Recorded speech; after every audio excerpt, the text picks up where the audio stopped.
গতকাল সন্ধ্যার পরে হাঁটতেছিলাম, তো হাঁটতে হাঁটতে হঠাৎ একটা গাড়ি এসে আমার পাশে এসে দাঁড়ালো, আমাকে ডাকলো। ডাকার পর আমাকে জিজ্ঞাসা করলো, তোমার কি টাকা লাগবে? আমি বলছি হ্যাঁ লাগবে। তো লোকটা গাড়ির পিছন থেকে একটা ব্রিফকেস নিল, বের করলো, বের করে খুললো, দেখলাম যে অনেকগুলো টাকা, 500 1000 নোটের অনেকগুলো বান্ডেল। তো আমি মনে করছি হয়তো এখান থেকে আমাকে একটা দিবে, তো সেটা না, দেখি যে পুরো ব্রিফকেসটাই আমাকে দিয়ে দিল।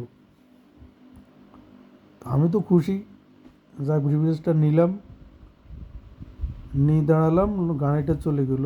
বিপত্তিটা বাজলো সেখানেই। হঠাৎ দেখি আমার ঘুম ভাঙে গেল, হাতে ব্রিফকেসও নাই, টাকাও নাই। এই হলো কাহিনী আর কি।